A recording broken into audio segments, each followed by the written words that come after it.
Did you know that Lord of the Rings almost ended up at Universal Studios? We take a look at what could have been and what could be coming to Epic Universe with our guest Alicia Stella on today's episode of Annual Pass.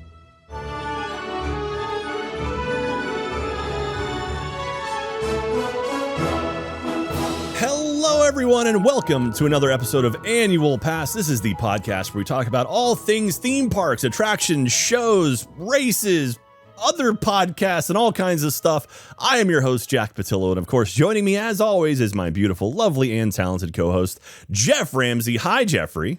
Hi, Jackery. How are you? I'm doing quite well. Things are good. I'm excited for today's episode. We've got an interview episode, Geoff, and I love doing these episodes. And we've got someone on today that I'm a big fan of. We've got Alicia Stella from Theme Park Stop is going to be talking with us today. Yeah, I'm excited too because without fail, every interview we've done, I've ended up liking the person we interview more than I like you. So I feel like it's really opened up my friendship possibilities. Nice. Now, I'm glad I can just open up your friend group a little bit. Another rung down the ladder each interview we do. Yeah. Awesome. Well, welcome everyone. Thank you so much for watching us here on Annual Pass. You can check us out at youtube.com/Annual Pass. Follow us on all the socials. We're annual_pass on Twitter and on Instagram. We've got some merchandise in the store. We just had some brand new merchandise hit the store, including I'm rocking my new shirt right now. We've got this one in this kind of beigeish color. We also have it in black, and we've got another Annual Pass shirt that's like kind of Epcot themed. And Geoff, we've got a theme park, or we got our Annual Pass pin starter kit now, which includes 4 pins and the lanyard. You say it's Epcot themed, but I think we determined last episode that it's actually Phantasm themed. That's right. That's absolutely. It's the old 70s movie. But yeah, dude, I love these pins. You should check them out at store.roosterteeth.com. We have the pin starter kit. It's got the Annual Pass, like the logo, and it's got your and I's, like our faces, done by Gail Fox. And you get the lanyard as well with it. And this is something that I would like to keep expanding on, like every quarter, like a new pin drop, so you can get them all, and we can have some really cool ones. And then, the lanyards, they come with they have the little like clip on the end, that you can add like either a pocket or something.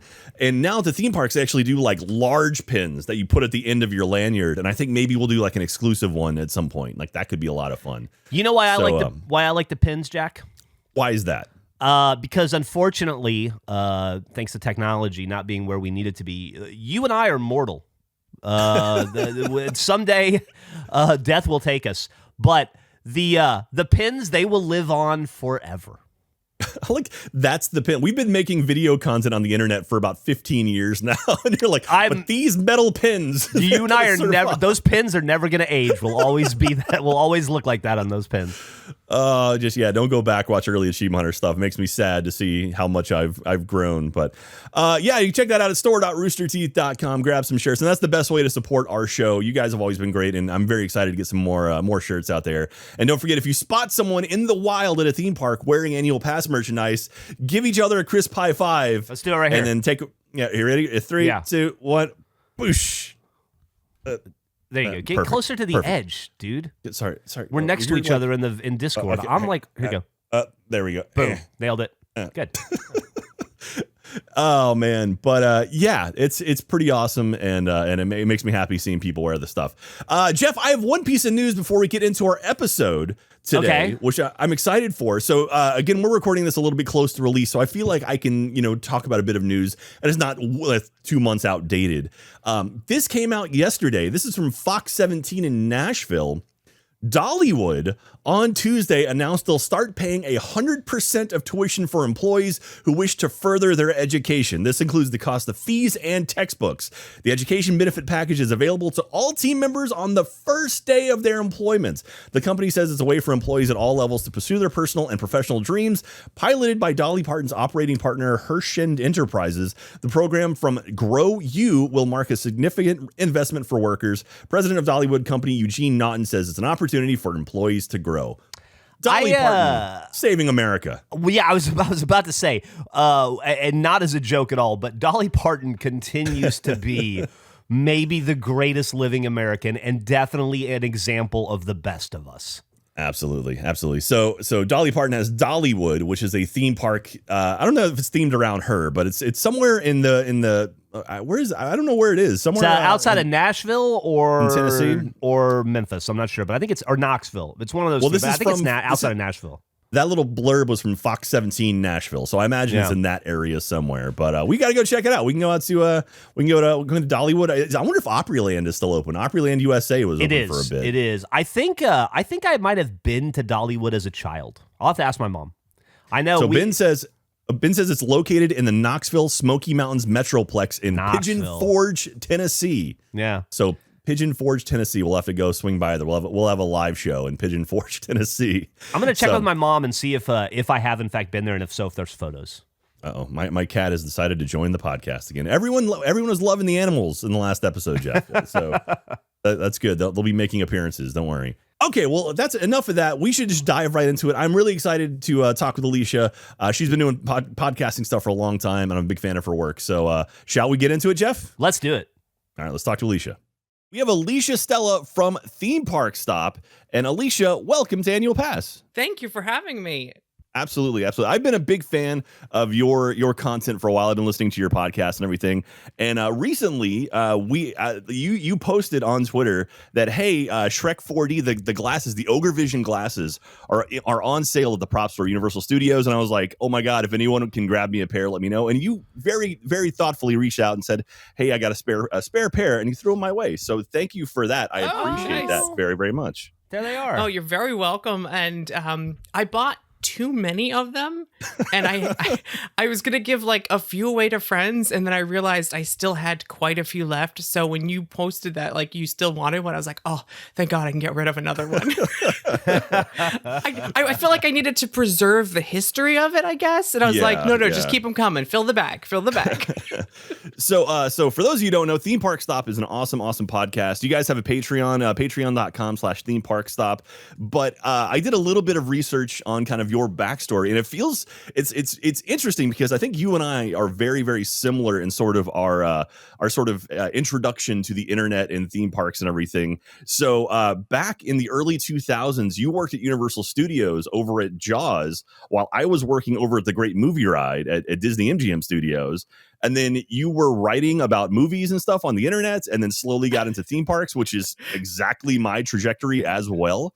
So now that you mentioned it, that is kind of weirdly the same. yeah. It's we have this weird kind of kindred spirit across the internet over the years, and now, I followed in your footsteps, and now I have a theme park podcast. So hey, that works out pretty well.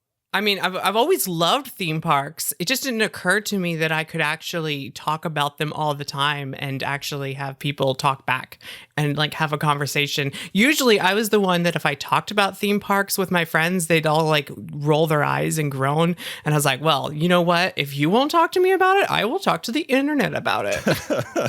It always seems like the internet was that place where it was all niche programming, right? And so it feels like over the past... It feels like maybe the past 5 years, something about theme parks really kind of exploded. Like we had this sort of renaissance of theme parks in the mid 2010s that I think, I don't know about you, but I know like back in the 90s when I was a Disney kid growing up, and we would go to the theme parks on vacation like every year. And so now that I'm an adult, with air quotes around that, like it's become sort of my home away from home. And I feel like there's sort of this, kind of rise and fall of theme parks, and we're on one of the rises right now. And I mean, obviously, your podcast is very successful. I don't know if you see that as well. Success? Yes. No. I was like, if you say so. No. Yes. The theme parks. What's weird is like in the late 90s. We had Animal Kingdom and Islands of Adventure being built here in Central Florida, but the internet was still kind of a baby, and it took 5 minutes to upload one, JPEG. So we didn't have the forums. We had like the use groups or whatever and chat rooms on AOL Messenger, but if that happened, now when we're in the age of instant sharing and social media, that's kind of what's happening, is that anything that's new for theme parks, and there's been a lot lately, it's like got instant sharing and communication, and it's exploding, and we don't have to worry about, the modem speeds holding us back from connecting with one another. Yeah, it seems like, we're theme park lovers are certainly in this renaissance right now, where like we've been so fortunate the past few years, where I know when the pandemic hit, when lockdown kind of hit, I was watching Midway Mania. He was posting videos of Velocicoaster going up. Like every single day, he would just go and film Velocicoaster. And I was sitting on my couch living vicariously through his drone videos and through his shots around Islands of Adventure. And like that kind of stuff now, like that wouldn't have existed back in the day. And that makes me happy that people are into that kind of content. And even when I was kind of like diving into the history of Theme Park Stop and Orlando Park Stop, I noticed that some of your first content you made was actually the construction of Reign of Kong. And so it's kind of cool to see like that stuff is it's fascinating and interesting. And I do appreciate that places like Universal and even now Disney a little bit with Tron are kind of just embracing we're doing this out in the open. It's happening. We're not going to try to hide it. We're not lying about it. And they sort of like, yeah, people are posting this stuff and we're just kind of saying like, yeah, okay, have fun with it. And instead of trying to be all sneaky and secretive, but even that, I remember when they were building the mine train, the Snow White Seven Dwarfs mine train, they had little windows on the work walls and it says, take a peek at what we're doing. And I feel like that's something that happened the once that will never happen again because they weren't like, it was all child size, like peek holes. And nowadays you would just stick a camera up there and post the pictures. So there's no way we're getting that again. But there'd just be a tripod with a camera poking right through the hole, sitting there all day doing that. Now, Jeff, you might appreciate this because Alicia, one thing that she does that I'm really impressed by is she dives into work permits and like patents and all of this stuff. And that's fascinating. And how did you get into that aspect of things? Because like you found out more about Epic Universe through the patent office or through through work permits than probably anyone else on the internet. I'm far more interested in the business of theme parks than theme parks themselves. Like how they run, how they get made is fascinating to me. So I'm all ears. There's all this land that Universal used to own in the 90s, and they were going to expand and build a third theme park all the way back then. Economic downturn and tourism died off after 9/11. The company that was owning Universal Parks at the time just sold off all the land. Comcast bought the parks, and they're treating it like a new toy. And they're like, hey, there was these plans to build a new theme park on this land, and that land, it's for sale again. They bought all the land back that Universal Parks used to own. And as soon as that happened, and there was like an Orlando Sentinel story about Universal buys land from Lockheed Martin and this and that. And I'm like, it's happening. It's happening again. It's all happening again. The prophecy has been foretold. I dug up old stuff and old articles in the Sentinel and got prepared all the way back then. This is 2017, 2018. There was a lawsuit that they were filing to see whether or not they'd be allowed to build a theme park on the land. As soon as they won that lawsuit, I knew it was on, and I kind of was checking permits every day. They filed a water drainage permit, literally shows the layout for the theme park, the parking lot, all the roads. And a year before they even announced it, I was doing videos and podcasts about this new theme park. That's awesome. Have you ever considered a career as the world's greatest private detective? But here's the thing, though. Solve mysteries and crimes? I can solve mysteries, but only if I'm initiated and care a whole lot. And I only care about theme parks. So it's like a superpower that is wasted on this frivolous thing, but I love it. I don't know if it's frivolous. Obviously, there's people like us that are very, very interested in this stuff. So you're making someone out there happy. Yes, there's a market for it. That it shocks me every day that I'll write an article about some random nerdy patent and a technology that may never be used in a theme park, but was patented and Universal came up with it. And so like it gets 1,000 readers and I'm like, well, I can't believe there's an audience for this. Because I thought I was the only one nerdy enough to care. Now, okay, so you've been diving into this stuff for a while. I heard a rumor from some Universal employees back in the day, some team members back in the day, that the high school behind Universal. So for those of you who don't, there's basically a road and then there's a high school right behind Universal Studios, like the whole resort, that Universal was trying to purchase that school and basically level it and use that land. I don't know how true that is. Have you seen any of that in your research over the years? If they did, it wouldn't be to build like a new theme park. It would be to move some of the backstage areas across the street and have like the team members walk over an elevated platform like they do at Disney Springs. Okay. Like it wouldn't be necessarily to expand the theme park. However, it would expand the theme park because then if they move the backstage areas, they can expand Universal Studios Florida into what used to be backstage. So I think there's some truth to that rumor. Okay. like, because that school is butted up against a neighborhood. There's houses on all 3 sides of that school. And it's up against Turkey Lake Road, I think. Dr. Phillips High School, which, by the way, if you ever were a fan of Clarissa Explains It All on Nickelodeon, whenever they shot school scenes outside, like in a football field, they would go across the street and film at Dr. Phillips. But yeah, I think they were offering to pay to relocate the school and make it nice and new and shiny, and the school turned them down. I believe that actually is true. Wow, that's interesting. Now, I'm curious. So the land where Volcano Bay is sitting right now, is that something that Universal always owned, or was that a property? I don't live in Florida, so I don't know the area as well. But was that property that Universal had already and were just holding it, or was that another place that they kind of just slowly scooped up over time? I think, I could be wrong, but I think that's something they always owned. It was originally just going to be more hotels, and they kind of, because it's really a small plot sandwiched in. It's like a triangle in between 2 roads, but they managed to squeeze in a water park there. And you know what's funny is I mentioned the backstage areas. They really wanted to free up space backstage. They're actually going to build a lot of the offices and things that are currently backstage now at the new Epic Universe site. Okay. So that they can clear up that space still and expand Universal Studios Florida like they wanted to. They have to still keep the team member parking and wardrobe, but offices, executives, the catering and food, all like the food production stuff is moving off site 2 miles south at the new property because it's so big. Yeah, it is. Jeff, if you had to guess how large the new area is, the new Epic Universe area is for Universal Studios, how big do you think it would be? I would guess it's larger than the other 2 put together, because you told me that once, I think. That's cheating. You paying attention. Come on now. Yeah, I don't know square mileage. I just know that you said it could fit the other 2 parks in it and then have room still. Yeah, Alicia, correct me if I'm wrong, but I'm pretty sure it could take the entire Universal Orlando plot right now and drop in the middle with plenty of room to spare, like including City Walk and everything, right? The connected parts, the contiguous parts could be plopped in there, because they also own a lot of satellite properties surrounding the area along I-Drive and Universal Boulevard. So technically, yes, you could take the 2 theme parks, the garages, the City Walk, and just plop it down there. That's wild. And still have room for the Cabana Bays and the Volcano Bays along the outskirts on Universal Boulevard. So it will double. It will double the size of their property. Contiguous is such a fun word.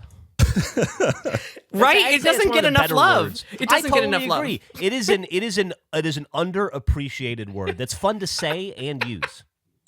Now, it blows me away that Universal was able to get that much land that close to where they were. I mean, like they're still a few miles away, but the fact that they're not terribly far away and they could still purchase all that land, that's wild to me, that there wasn't little donuts and stuff inside they had to work with. But that it's absolutely incredible. And so they're going to do some stuff too that we haven't seen, at least in Florida, where there's going to be a hotel that butts up to the actual park, where you can actually stay at the hotel. Jeff, we got to stay at this hotel, because there's literally a hotel where you can walk out of a door into the theme park.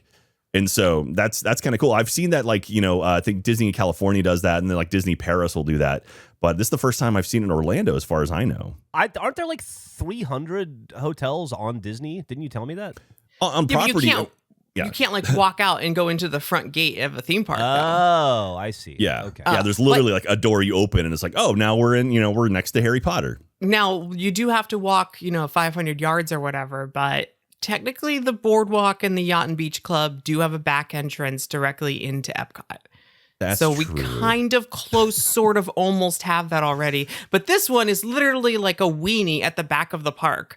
There's a hotel and it's the tallest thing in the theme park. And you walk out the hotel and you're in the park. So that is a very first thing. It's something that's done in a lot of Universal Beijing just opened last year. And it has a big hotel at the entrance. You actually walk under to enter the park, the hotel. So it's very similar to that, but this one's at the back of the park.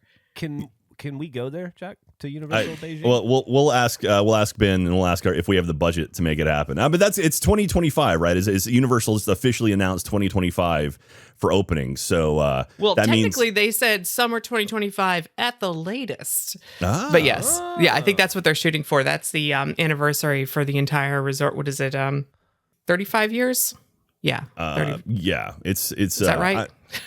Whatever 1990 plus 25. Oh, yeah, 35 years. Yeah. So it's it's definitely, it's going to be one of those things that hopefully we're still around. Hopefully Annual Pass is still kicking, and maybe if we're still friends with our buddies over at Universal, they'll allow us into the park to check it out. So Jeff, don't screw this up for us, okay? Do my best. Hey guys, let's take a short little break for our sponsor here on Annual Pass today. One I'm actually really, really excited for, and I'm a big fan of.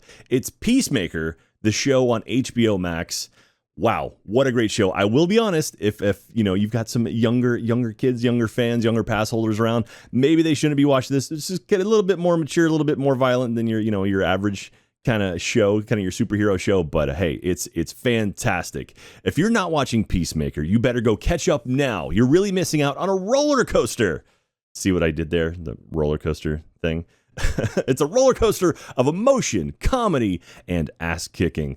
Peacemaker explores the origins of Peacemaker himself, John Cena's character, and James Gunn's 2021 film, The Suicide Squad. It is a film. Man, it's so fantastic. Peacemaker believes in peace at any cost, no matter how many people he has to absolutely obliterate to get it. The series also stars Danielle Brooks as Adebayo, Freddie Stroma as Vigilante, Jennifer Holland as Harcourt, Chukwudi Iwuji as Myrn, Steve Aji as Economos, and Robert Patrick as Augie Smith. What a jerk that guy is. Binge all the episodes now. Every single episode is out right now, including the absolutely bonkers season finale that dropped today on HBO Max. And listen to Podly, the Peacemaker podcast on HBO Max, the HBO Max and DC YouTube channels, or wherever else you get your podcast. That's Iffy and Fiona's podcast. That's right. They get to interview all the people from Peacemaker. It's so awesome. And if you want to rock some sweet Peacemaker merch, head on over to shop.dccomics.com for the latest drops. And in case you want to dive deeper into these characters in the world of Peacemaker, DC Universe Infinite's Peacemaker comics are free to read with registration. Go check out Peacemaker on HBO Max and hbomax.com/peacemaker and tune into the official podcast Podly. You're going to want to check this one out. It's awesome. It's pretty violent though, so make sure you have the appropriate audience to watch it. So James Gunn's done it again. It is absolutely fantastic. Watch it. All right, enough of that. Let's get back to Annual Pass. But now, as far as we know, Epic Universe is broken up, like every theme park is broken up into multiple sections. And we've got, there's a new Harry Potter area, which has been under flux as far as what it might be. Because the rumor was it was going to be the French Ministry of Magic. And it was all going to be based around the France area from Fantastic Beasts and Where to Find Them Part 2. And you've been diving into this. Is there any, is that possibly still going to happen? Or do you have any idea if it's been sort of changed more into the Harry Potter world as opposed to kind of the magical world? So when you're dealing with rumors, the fun thing is you only get drips and drabs from different sources, and different places know different information. So when you're the only one reporting on this type of thing, it sometimes, because it's so early, you're all watching me discover the truth as it happens. I thought it was all Fantastic Beasts at the beginning, and then I thought it was all Potter, and now I realize it's both. It is quite literally a land split down the middle, and it has the streets of Paris as seen in Fantastic Beasts, the Crimes of Grindelwald, and it has, at least in the current plans, I believe, the British Ministry of Magic as a giant e-ticket attraction. And those two things somehow will coexist, especially considering one takes place in the 1930s and one takes place in the 1990s. Yeah, that's interesting because like Harry Potter's parents weren't even alive at that point.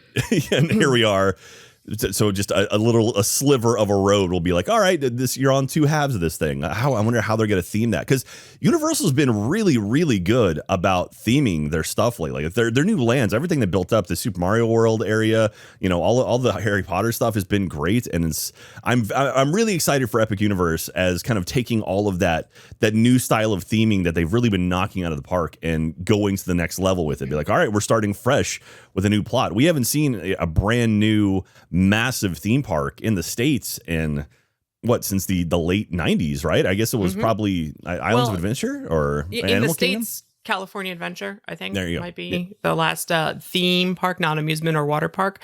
And what's crazy about Epic Universe is it's designed with every land like Diagon Alley, where you stand in the middle of the park in the hub, which is massive, like 4 times as big as the hub in Main Street of a Magic Kingdom. It's like City Walk if it were in the center of a theme park. And you could go in 4 different directions, and you have to enter through a portal.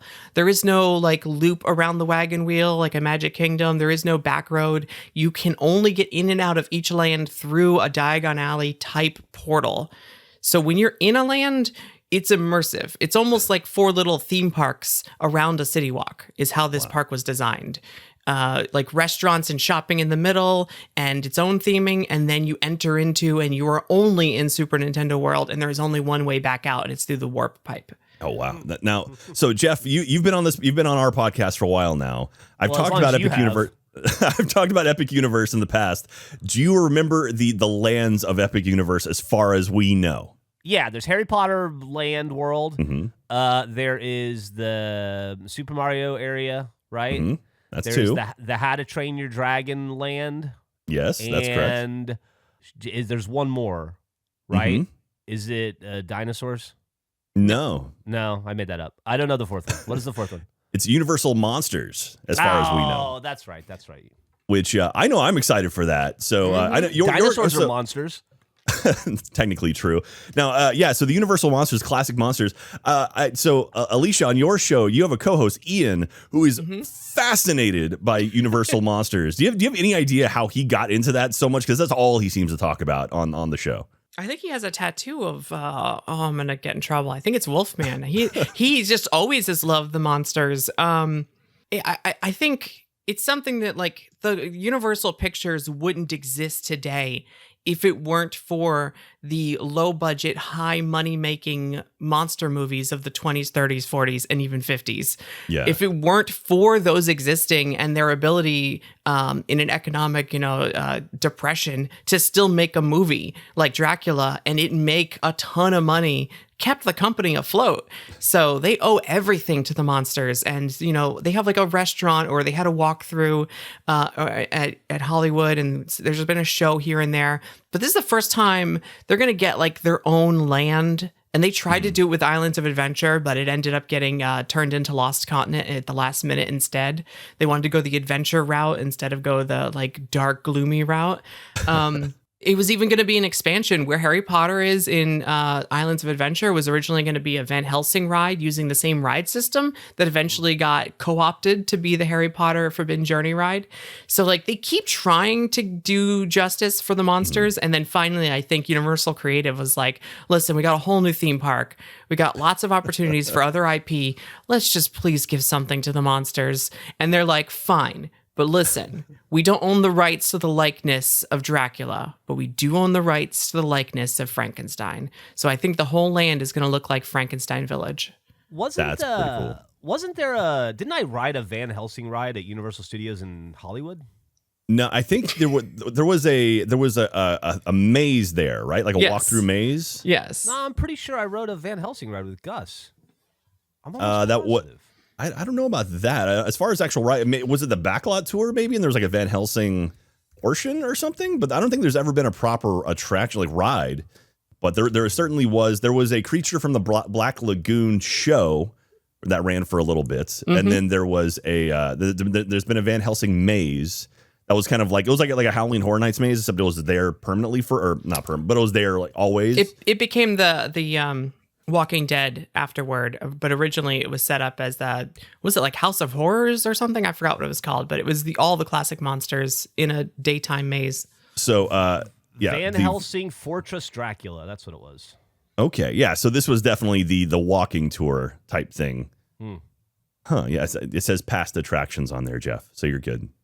So I know more than you do about a thing. Look at that. I guess so. But yeah, it's I'm really, really excited for this because like one of my favorite things ever, like at any park in all of Orlando, is the horror makeup show, which kind of like harkens back to that classic time of all the Universal kind of where they got their roots from, and so anything they can expand on that's going to be a blast. And I'm really excited for a whole land based around that, and the idea of the theming a whole area around like this classic horror type stuff is going to be great. And then in my head, I start spiraling off into like, what's Halloween Horror Nights going to be like? And will Halloween Horror Nights be even anywhere near Epic Universe? No. Or will that be stay a park? You don't think so? It'll stay at studios. Okay.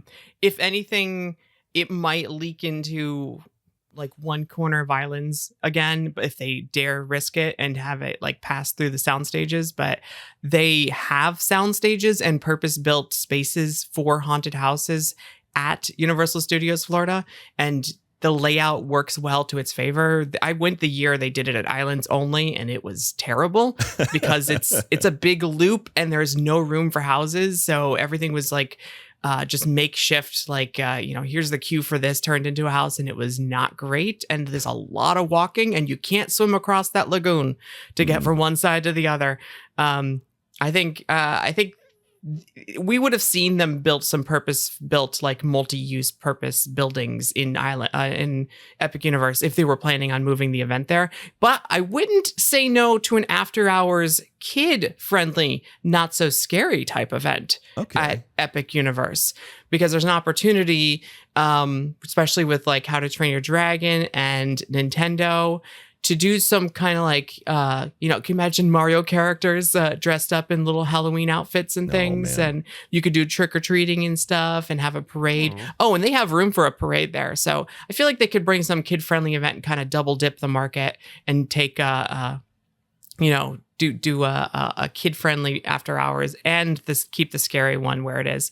But the legacy and the history of Universal Studios Florida's Halloween Horror Nights, I think, is going to keep it there. You mentioned parades. That made me think about it. Like with Epic Universe being such a kind of sealed off, like sanctioned off park, I wonder how parades will work. I mean, will they only be in the hub area, or will it kind of like start in one area and go through it? I mean, is the hub area that big? I don't have a sense of massive. Scale. It is huge. It is, I forgot the math on it, but it is, it's bigger than City Walk. Like, it's so big. Oh, wow.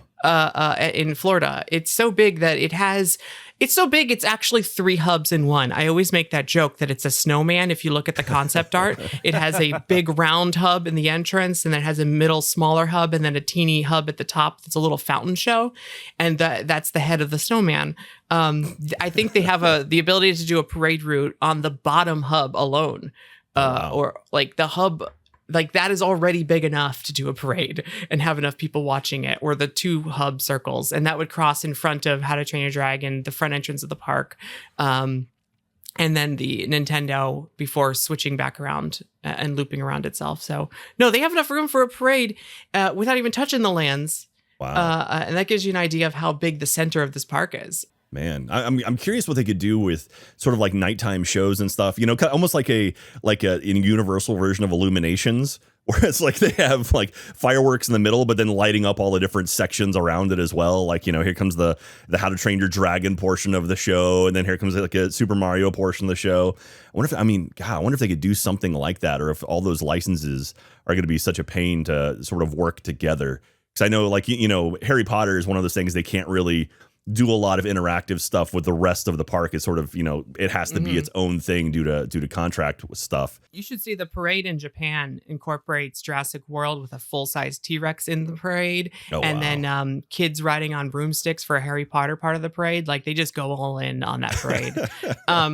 No, they have a fountain for Epic Universe in like the top part of the hub that looks like full-on Bellagio type fountain in the round. So like during the day, like Fountain of Nations used to be at Epcot, rest in peace. You can just like chill and watch the fountain show every 15 minutes or whatever. But then at night, it could be incorporated into a fireworks show. All the concept art shows fireworks over the back. They have a fireworks launch site behind the hotel. So like Cinderella Castle, but instead it's a hotel and there's fireworks above it. But the thing is, when you're in the hub, you won't really see any of the lands itself. You will only see the entrances to the lands. Yeah. You're not going to see Peach's Castle in Nintendo. You're going to see a warp pipe and a big wall, and that's it. And it's like you have to get into that land to see the Nintendo stuff. Yeah, really dive into it. The center of the park, we didn't actually discuss, is themed itself as like the 4 elements or the 5 elements. So each area of the hub is its own land. Like the hub is so big, it has lands itself. Wow. And it's themed like Jules Verne type, H.G. Wells futuristic that never was Dreamport type thing, because you're going from different universe to universe. But it has its own rides. There's a dueling racing roller coaster attached to the hub. There's some kind of central flat ride in we don't know what it is, but I think it could be a carousel. So like there's rides in the hub. It's so big. Jeff, are you excited? You look incredibly excited right now. Yeah, I'm pretty excited. I still can't wrap my head around the idea that How to Train Your Dragon is a big enough property to warrant its own land. But I guess, it was a good movie. The first 2 were really good.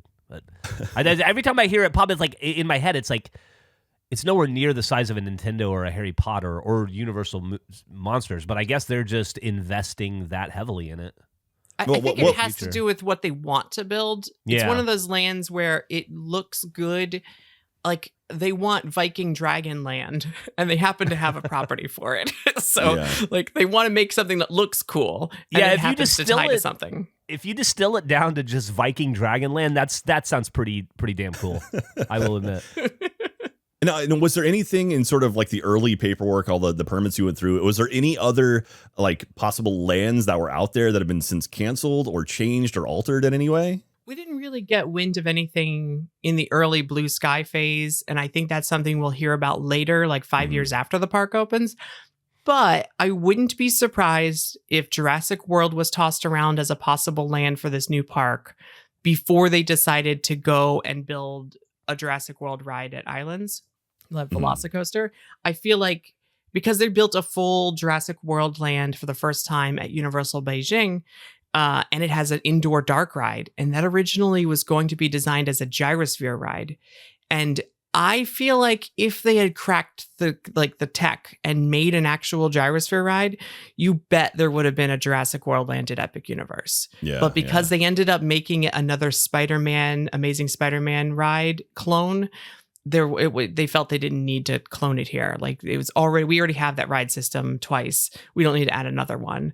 So I feel like that made the decision for them. Yeah, it's got to be interesting for the engineers working on the stuff to be like, you literally have a blank slate and you've got a lot of room to do whatever you want to do. And even that, like the amount of expansion plots on Epic Universe is wild as well. Like I don't know if they could add another park, but they can definitely expand on other areas within the current park the park we imagine they're going to build, right? The only thing that comes close to the expansion spaces that they have is maybe Epcot, because it had like every other country was an empty slot and they can slot in more countries. Normally, especially Universal, they build these theme parks and they have like an expansion space next to a land to add to that land. Like Jurassic Park in Islands of Adventure had a little expansion spot so they can add a third ride. And like they have a little expansion plot behind where Back to the Future Simpsons is, and they can expand that area. But this one is like leaving expansion plots for entire worlds. So they could add, and one of them is massive. So that could even be split into 2 worlds, or if down the road they got something big like Lord of the Rings. And they said in investor earnings calls, they've said they don't want to be stuck in a situation where they get a massive like Harry Potter sized IP and have to retheme a land like they did with Islands of Adventure. They don't want to have to retheme, tear down, or start over. They want to leave a giant chunk of space open just in case they get that whale. Speaking of whale, did you guys see that the Lord of the Rings property is for sale right now? Yeah, No. I saw that this morning. And $2 the billion. more I read it, the more confusing it got about who actually owns the rights to what. Because like, just because you get the rights to this doesn't mean you have the rights to that, and you can't make it look like this. And it's like, this is a mess. Yeah. It's definitely confusing. I was hoping you could elucidate a little bit. Oh, no. It doesn't make any sense to me. So is it going to be something like, east of the Mississippi, Universal owns the rights to Lord of the Rings, but west of the Mississippi, Disney's got the rights to it to build something in the park? Like you can only do Hobbit west of the Mississippi. Yeah. I just think it's weird if you get the rights to Lord of the Rings, but you can't make it look anything like the giant Peter Jackson films. Is it worth it? Yeah. At this point, that's kind of established that like that's what the Hobbiton looks like. It's that's what. Could you imagine? Can you imagine going to Hogsmeade and Hogwarts Castle, but it doesn't look anything like the movies because they based it on the book?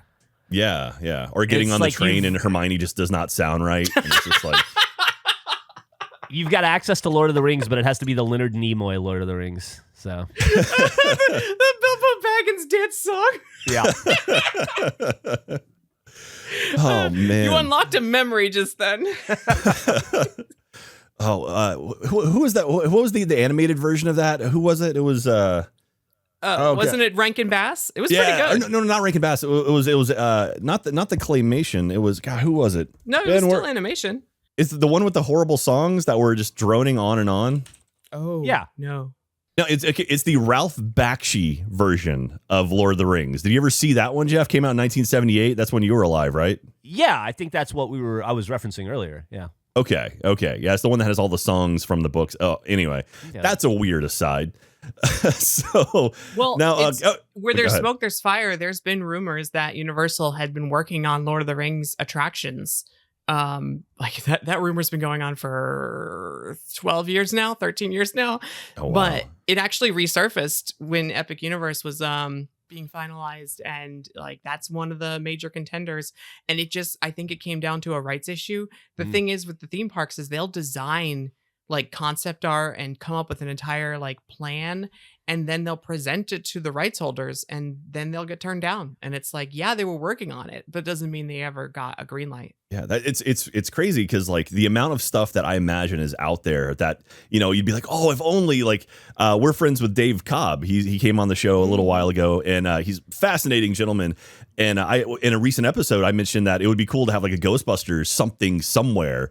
And he actually messaged me and said he had pitched Sony on some attractions for Ghostbusters, and it's never happened. And it's like, like we're so close. It's like, it's neat to know that stuff is happening. And I'm curious how many things have gotten right to the edge and then weren't able to follow through. Like maybe you can shine some light on this, but I've heard rumors that the Lost Continent area of Islands of Adventure was going to be rethemed as Hyrule from Legend of Zelda once the whole like Nintendo contracts came into play. And I don't know if that's just like, just a rumor or if there's some actual validity to it. And you can learn more about that rumor at YouTube channel Theme Park Stop. Yes, no, I have seen the patent and I have heard the plans, and that one didn't get as far as plans for a Pokemon land, but it was like they were planning on opening the Super Nintendo World in Universal Studios Florida originally. And when they got the right to build in their new theme park at Epic Universe, they kind of moved those plans over, like exactly the same. They didn't change a thing. They're just plopping it into the new theme park.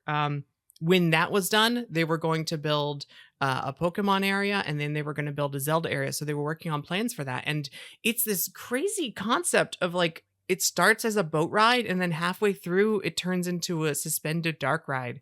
So like you're in a boat in water, and then all of a sudden you're flying in the air over top of the land. Like you get picked up by a glider halfway through. Wow. It seems like now with like Rise of the Resistance, it's like, you can't have an attraction that's just one thing. It's got to be you've got to have an experience through multiple kinds of rides. I think we'll see something very weird and multi-ride system for the new Harry Potter ride at Epic. I think that they have a chance to do their own Rise of the Resistance type thing.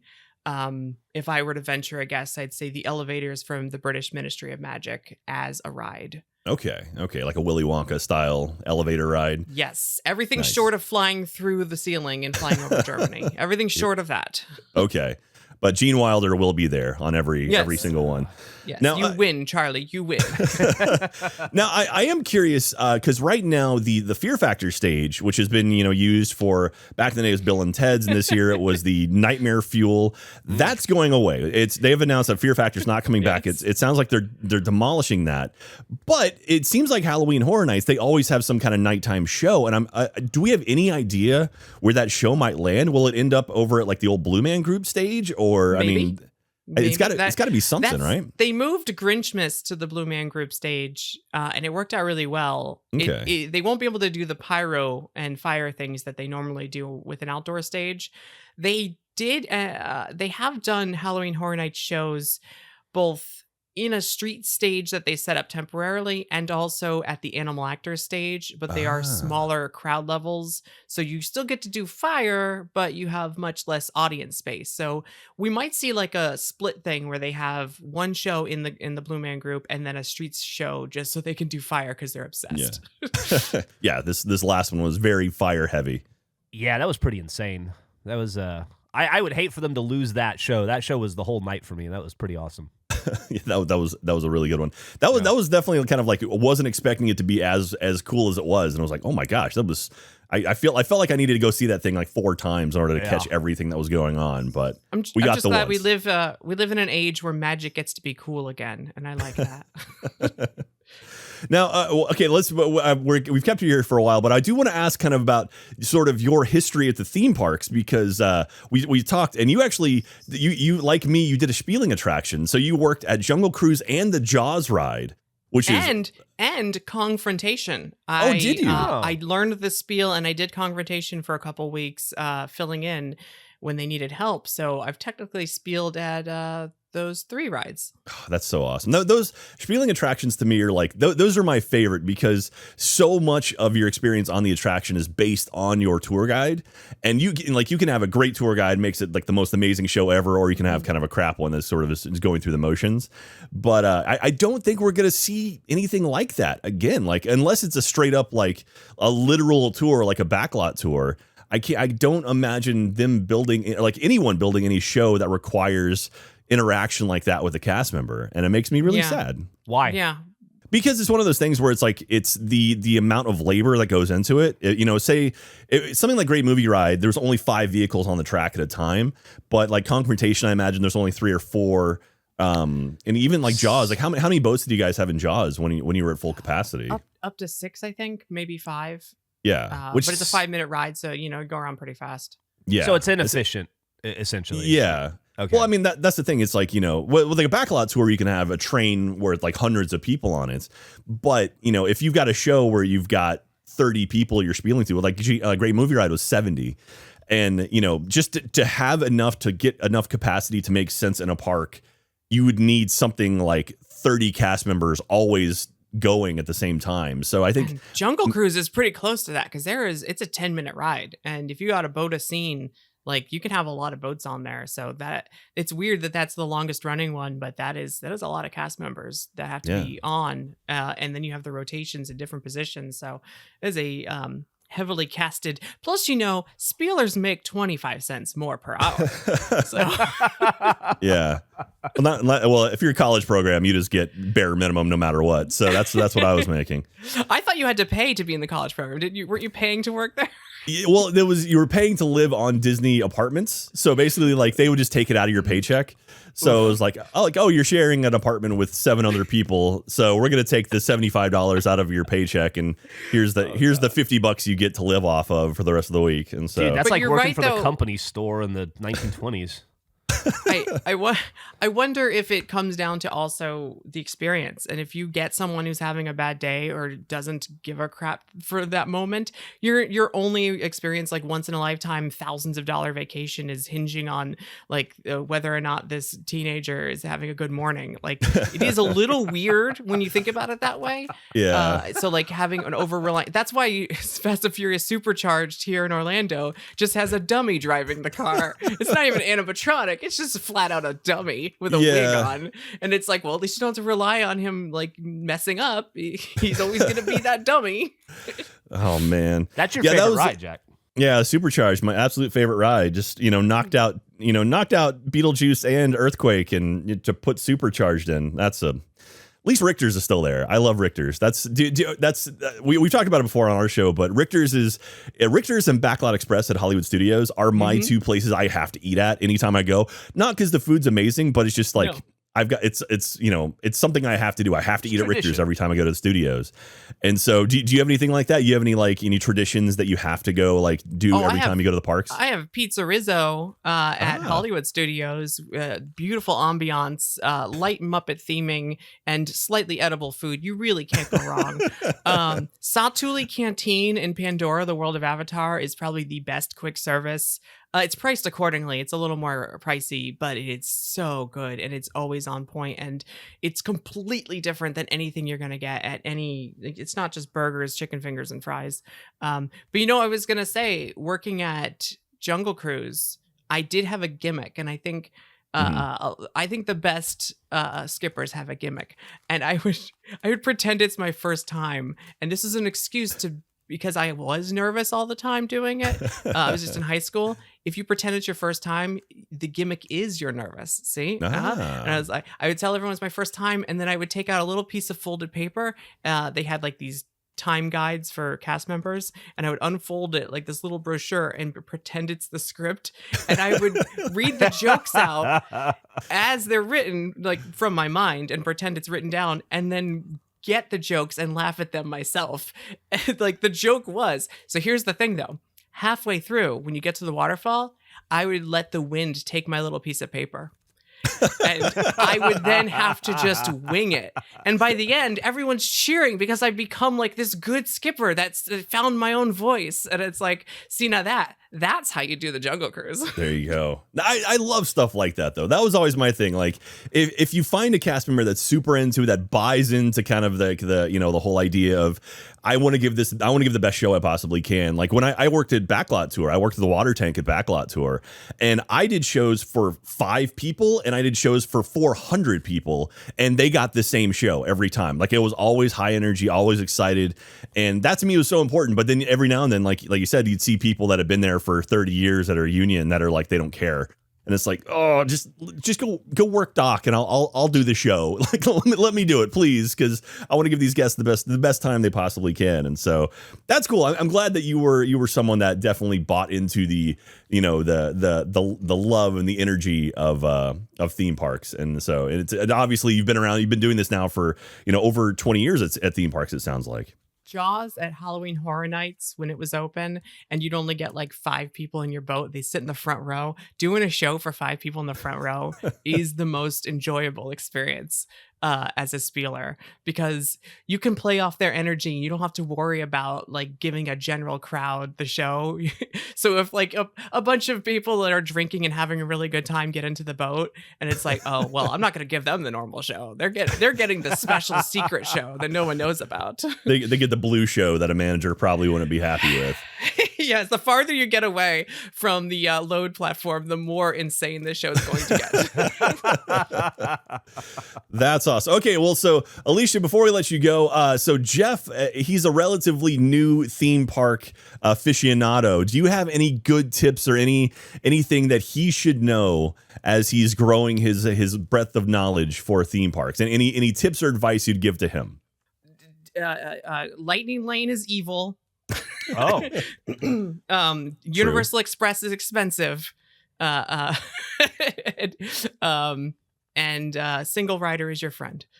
There you go. Absolutely. Single Rider is my friend. What is a lightning lane? It's, remember Fast Pass? It's that. He doesn't. But well, I mean, but it costs money and is complicated. And Universal. So if you want to skip the line at Disney, you have to get really high on your SATs. And if you want to skip the line at Universal, you have to have a 401k. There's 2 completely different ways of looking at it. They both suck in their own ways, and they're both well, actually, you know what? Lightning Lane is not good. There's absolutely no redeeming qualities whatsoever. Yeah. Oh man. Well, Alicia, thank you so much. If anyone wants to watch, or listen to Theme Park Stop or watch Theme Park Stop, you can go to patreon.com/Theme Park Stop or youtube.com/Theme Park Stop or orlandoparkstop.com. You have any personal things you want to share? Anything else you want to plug before we get you out of here? You can find me on Twitter at Alicia Stella, and I talk about theme parks nonstop. And I may sound sarcastic and we're having fun here, but I take this very seriously.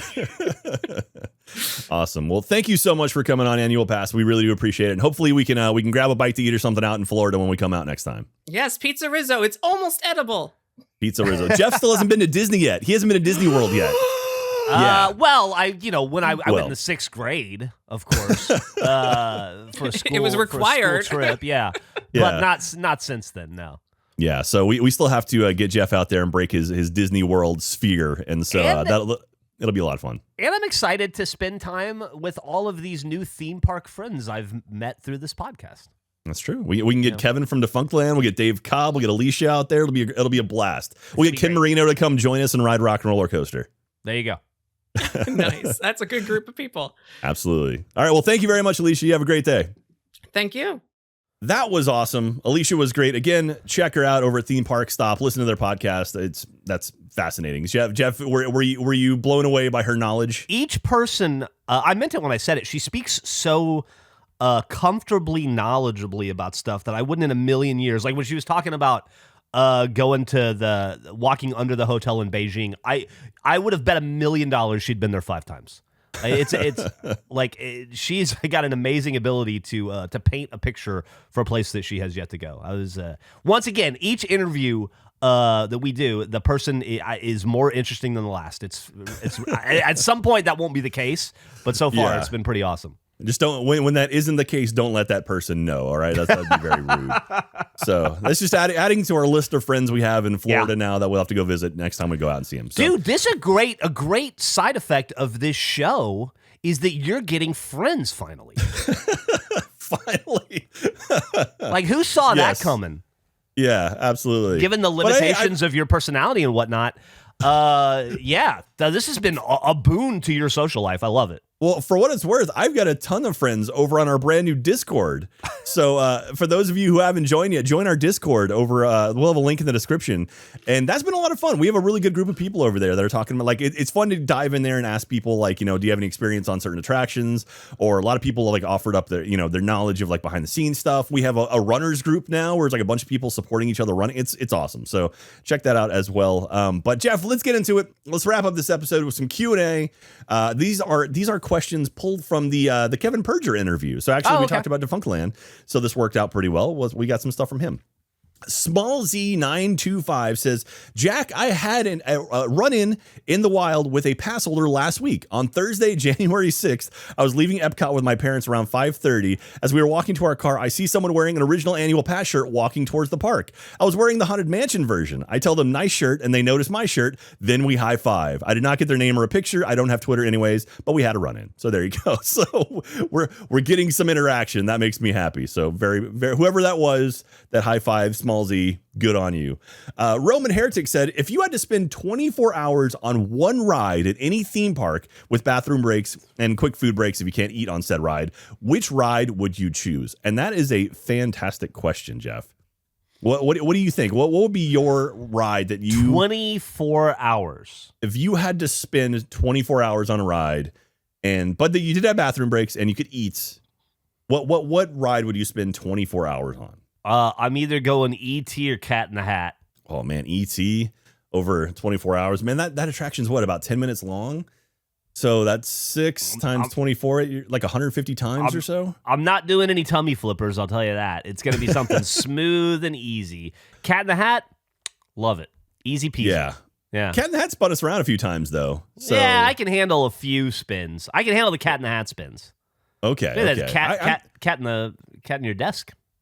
That's true. That's Ellie on the podcast. Oh.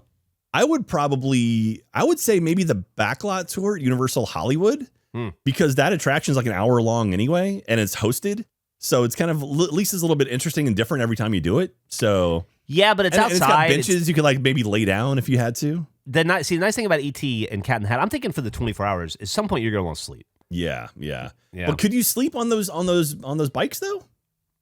Yeah. Like, could you nod off without falling? Like you might fall out of the actual ride. Nah. I don't know. Just zip tie me in. Nice. Ben in our producer Ben said the Born Stuntacular. I could see that. Yeah, that's I could watch that 5 times in a row just to see all the different things that are happening at once on the stage. That's so good. That's so good. Yeah. All right, we got another one. Seuss99 says, could I get some help from the pass holders? I'm taking my girlfriend to her first ever visit to Disney World, and I've decided to propose along with it. I was wondering if anyone had any unique ideas other than classic castle proposal. The only issue with being her first time, she doesn't have a favorite place in the park yet. Ooh, so Jeff, where would you propose to someone inside of Walt Disney World? So it's got to be Disney World.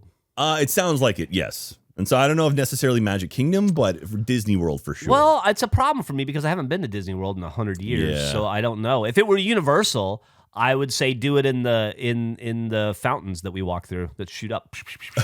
You try to dodge.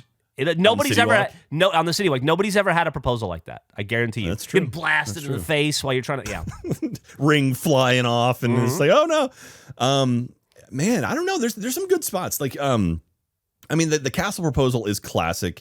One of my favorites is the ones where you see people like getting the photo pass people to take their photo, and so it's like they're taking a photo, and then like oh, hang on one second, I got to do something, and then like the photo pass person's like just clicking away, taking a lot of photos as like they're proposing. That's a good way to get a cheap wedding photographer. There you go. Yeah, just have a crash wedding in front of a photo pass person. Man, there's some good spots out near Frontierland over by like the Rivers of America that are pretty nice. Maybe on the boats, maybe like on the on the Mark Twain, or Columbia. Is it Columbia? I don't know. Yeah, maybe out there. I'm a sucker for Tomorrowland, so maybe the People Mover. But pass holders, let us know in the comments, or maybe jump over in Discord and ask over there. So, yeah. New School says, question, Disney is adding a new classics land to the park. Annual Pass hosts Jack and Jeff have been selected to pick 3 e-ticket opening day attractions and 1 show from Disney's now closed roster. What rides and show are you going to choose? Let's assume Great Movie Ride is already included in the return. So, Jeff, of all of the attractions you can think of that have closed at Disney, which ones and what show would you add? I'm going to let you answer that one. Man, I don't know if I can do 3. I mean, Backlot Tour is always blast. I mean, I would say for a show, probably Lights, Motors, Action, which is the car stunt show. That one's a lot of fun. It's still going on over in Paris, but it's not in the States anymore. That would be a lot of fun. I mean, technically, the Muppet Great Movie Ride never opened, but that would be cool to see. What are some good closed down rides? I don't know. We'll come back. I'll think of it as we're doing more stuff and see if I can come up with anything else. But that may be a good one. You guys discuss in the comments over on Rooster Teeth and let us know, because I'm sure there's some great ones in there. I've never seen the original Stumped before. The original Journey into Imagination with Dreamfinder. Obviously, Captain EO would be a good one. Oh, Captain EO, I remember that. Yeah. So, all right, well, okay, so this is the point of the episode where I ask you a question and you answer in the comments over on Rooster Teeth, and then I'll randomly pick someone to send an autographed park map from Jeff and I. And the question I asked during the Defunctland interview was, what defunct attraction deserves its own documentary? Because, he obviously, they go over closed stuff. So we got some good ones here. AJ Carotenuto says, not to pander Jack, but I honestly would love to see a documentary about the Great Movie Ride. The ride was always a big hit for my whole family, even my grandmother, because it was the only ride she would go on. And I would love to learn more about the behind the scenes process that went into things like choosing what films to be featured on the ride, how sets were built, how the storylines for the tour guides were created, and of course, what secrets the ride held. Love the podcast, guys. Keep up the great work. Yes, I would love to see a Great Movie Ride documentary. That would be a lot of fun. That was the anchor of the park. That was the reason why Hollywood Studios came into existence, was because of the Great Movie Ride. So that'd be a pretty good one, I think. Professor Lava Hot says, would love an episode about River Country. Having a park be closed and abandoned, which had been taken back over by nature, feels so strange for Disney. They always seem to keep things so pristine, so it seems like a stark contrast to their normal practices to have it kept standing for so long. Maybe since it was right by 2 resorts and pretty close to the Magic Kingdom, maybe it's the brain-eating amoeba. So River Country was a water park, actually, at the Disney World Resort in Florida.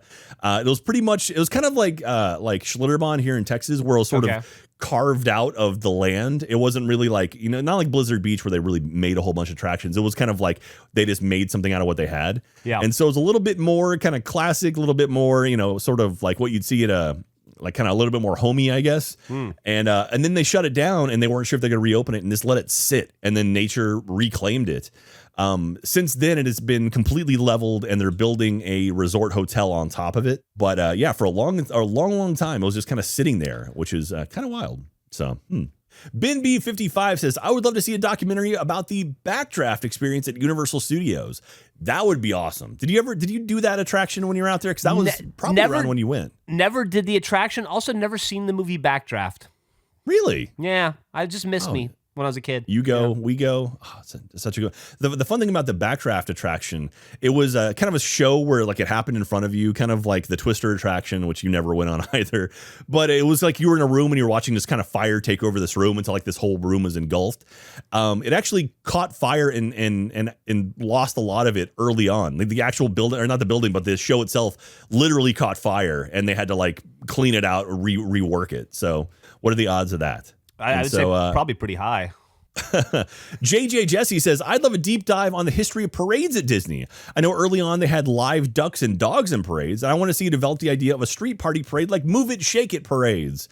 Oh, that'd be something. I wonder if there's enough people out there that would like to see us cover parades and more shows on Annual Pass. Let us know in the comments. That'd be a lot of fun. But the winner I randomly picked from all of the answers is from Wes Anderson Lane, which is a great username. Yeah. Gotta be. So this person's clearly from the Central Texas area.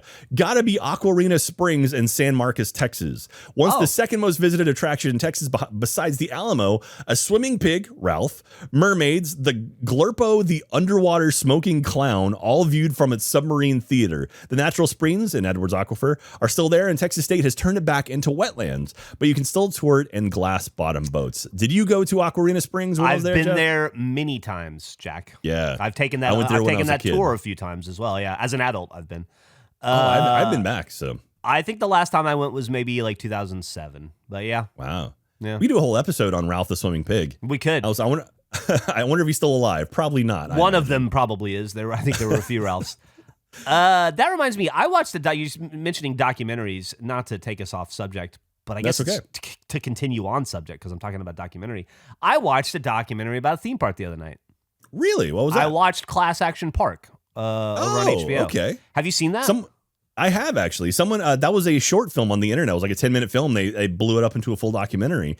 It's a really, really interesting documentary. Fascinating. Yeah. And someone actually, there were a couple of people that mentioned Class Action Park or Action Park in New Jersey, and the defunct things here. And then, there's been a lot of content about that park, and it's very, very interesting. And actually, I want to say the gentleman from who directed that went on to Kevin Perjure's podcast, on the Defunctland podcast, and talked more about it. So, or maybe it was even theme park stop. I've heard it recently though. Oh, really? So, well, I'll see if I can find it and I'll post about it. So. Craziest thing about that to me is, the whole story is insane, and what a time capsule of how fun and unsafe our childhoods were, right? But the crazy thing to me is I lived in New Jersey the last year and a half I was in the Army, right? I lived in New Jersey the year that place closed. So it is feasible that I could have gone to Action Park and I didn't. And I'm so mad at myself for not being, it would have been at the tail end, like right before it shut down, but I could have physically been there. And I'm annoyed that I didn't. Well, it's reopened a couple times, and I think now it's open again. And I want to say they changed the name. Yeah, but I think it may have actually reopened again as Action Park. I think they tried to use the name to get people to show up to it, but. Well, that's wild. I didn't know that. But hey, congratulations to Wes Anderson Lane. I'll be reaching out to you. We'll drop you an email and we'll get your information and send you an autograph map. So, but that's going to do it today, Jeff, for this episode of Annual Pass. That was a lot of fun. I love these episodes talking to people who bring interesting perspectives to their love of theme parks. And hopefully we can do more of this kind of stuff. I know we have a couple interviews lined up with some people who are working. We had some really interesting interviews. One in particular that I'm excited for. I met a gentleman. He messaged me through Discord who he works as a smell designer And so he's sending us some samples that we can, like that, you know, like when you're walking through theme parks. Yeah. And so he's sending us some samples. So we're going to get those in, and we're going to have him on an episode to kind of talk about his experience. So that's going to be fun. That's in the future. But we got a lot of fun stuff planned. Next week's episode is going to be a good one too, involving a purple dinosaur that a lot of people have been asking us to talk about for a while. Or it's a purple dragon. A lot of people have been asking us to talk about. And also, you know, there have been long lines for popcorn buckets. But we'll get into that next week. Don't worry. Until then, Jeff, did you learn anything new this week? No. No, I did. I learned all kinds of stuff. Don't make me go down the list. It will double the length of this podcast. All right, absolutely. So thank you very much, everyone, for listening. You guys are the best. We love you. Take care of yourselves. Stay safe. And we'll see you next time. Bye.